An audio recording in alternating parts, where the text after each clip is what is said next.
In today's video, we're talking smart scales.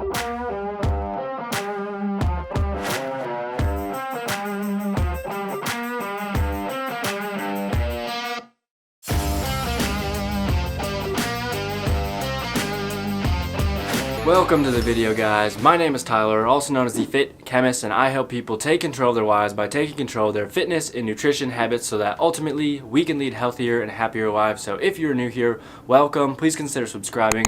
Turn the notification bells on so you don't miss when I post new videos. And if you are returning, welcome back. I'm so glad that you are here. Recently, someone messaged me on Instagram asking what all of the numbers on their smart scale means, and that got me thinking, how many people out there have that same exact question? What do all these numbers mean, and then what do I do with this data? So I figured in today's video we would talk all about that and answer both of those questions. Make sure you stick around to the end of the video because I'm going to give you 3 tips on how to get the most out of your smart scale. But with that, let's get into it. First things first, what smart scale should you be using? Well, there are a bunch of brands out there that probably all give you the same data. However, the one that I use and I'm going to recommend to you is the RENPHO Bluetooth Smart Scale. So not only does this have a bunch of amazing features that we'll get into in a second, it's also super affordable. I think you can get one on Amazon for $25 or $30, and you can also get some on RENPHO's website. This scale measures 13 different measures of body composition, including lean body mass, your weight, your body fat percentage, how much muscle you have, how much water you're holding on to, and much more, which we'll get into a little bit more in depth later in this video. RENPHO also has its own app that goes with the scale that hooks up via Bluetooth, so every time you step on the scale it's going to update your information, so no more forgetting to enter your weigh-ins into an app like MyFitnessPal or whatever other weight tracker that you're using.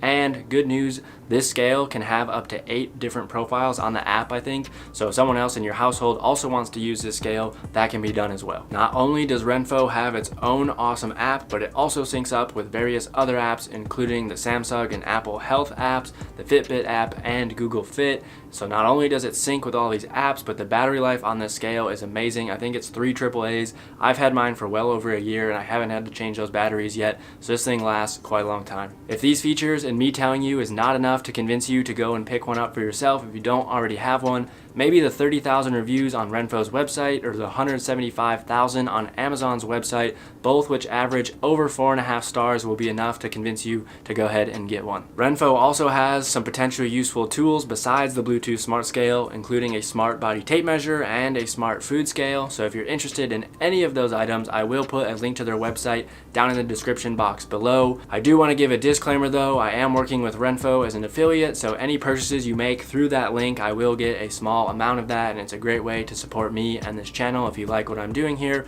But if not, that's cool too. With that, let's get into how these smart scales work. If you're anything like me, you're probably wondering how the heck you step on a scale like this and it measures all 13 of those body composition metrics. Well, if you look closely, here we have these 4 different highly sensitive electrodes which use something called bioelectric impedance, which is essentially sending a small current through your body. So it goes up one leg, through your pelvis, and back down the other leg to complete the circuit.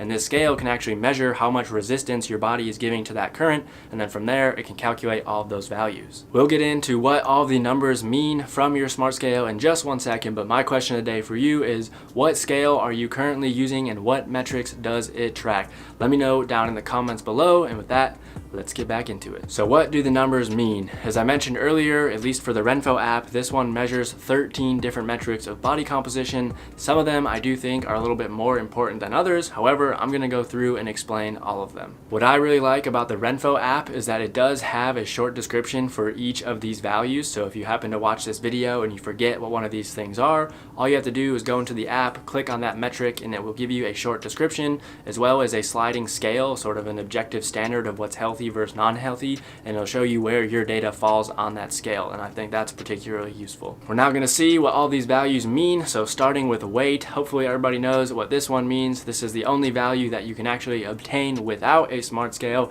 but this is just how much you weigh. BMI BMI or body mass index is defined as your height divided by the square of your weight. So it's a ratio of your height to weight to give you some different health markers. However, I don't really like using BMI as an indicator because it doesn't take into account body composition. Again, it's just a ratio of your height and weight. For example, right now my BMI says that I'm actually overweight, which according to BMI might be true, but that does not take into account how much muscle mass I have on my frame and what my current body fat percentage is. Body fat percentage is just what percentage of your weight is actually fat tissue. So this value is actually particularly important because from that we can calculate how much body fat you have. You can also calculate how much lean body mass you have. So having both of those values is very important because we can use that for other calculations, like calculating how much protein we need to eat and other things like that. One little note I do want to say here with the body fat percentage, I have noticed that my Bluetooth scale does tend to read about 4 to 5% higher than a DEXA scan.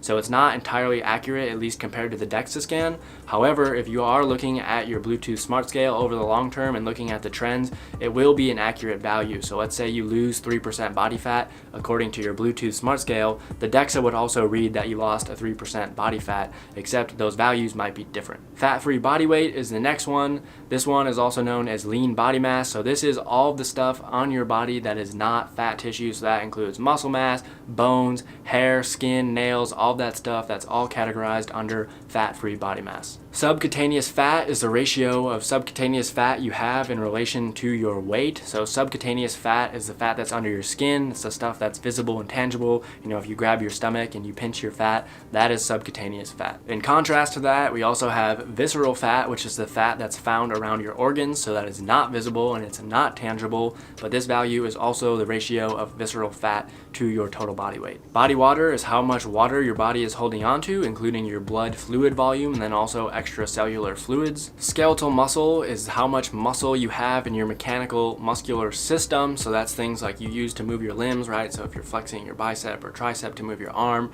or your quads and hamstrings, so that's going to tell you how much muscle you have on your body. Total muscle mass includes skeletal mass, but the total muscle mass is going to tell you how much muscle you have on your body, including muscles other than the mechanical muscular system. Bone mass is going to be how much your bones weigh, and then protein is going to be what percentage of your body is protein mass. This value, I'm not really quite sure why they have it in there. I would personally track my macros, protein included, and then get a better outcome from that as well. Just make sure you're eating enough protein, and then that way you should be building enough muscle. So this value I think is probably the least important of the 13. BMR is your basal metabolic rate. So this is not to be confused with your TDEE or total daily energy expenditure.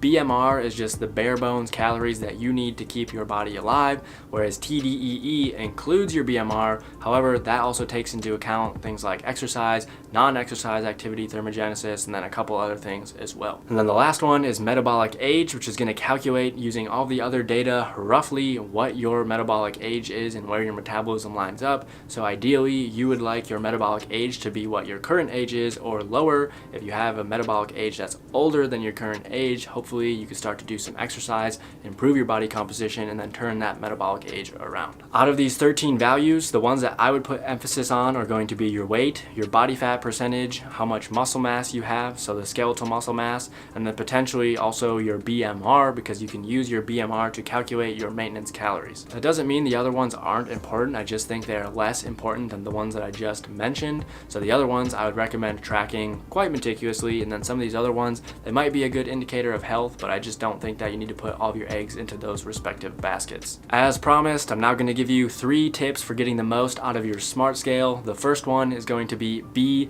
consistent. You should be waking up every single morning and hopping on that scale after you use the bathroom and before you eat or drink anything, because the more data you collect, the more useful this information will be for you. The second tip I have for you is to look at weekly averages. So the weekly averages are going to be much more telling than the day to day. Let's say one day you weigh in at 185 and then the next day you weigh in at 182. You might think that you lost 3 pounds, but if the weekly average says you went from 185 to 184, you really only lost 1 pound over that week. So I do have a spreadsheet that can help you with this. I'll link that down in the description below. Then I also put a link to the video that I have explaining how to use this spreadsheet. So I'll put that somewhere up here if you're interested in checking that out after. But I highly recommend looking at the weekly averages. And then my third tip is going to be stay focused on trends. So not only should you take the weekly averages, but you should be looking at the trends of those averages and also the trends of your daily averages, right?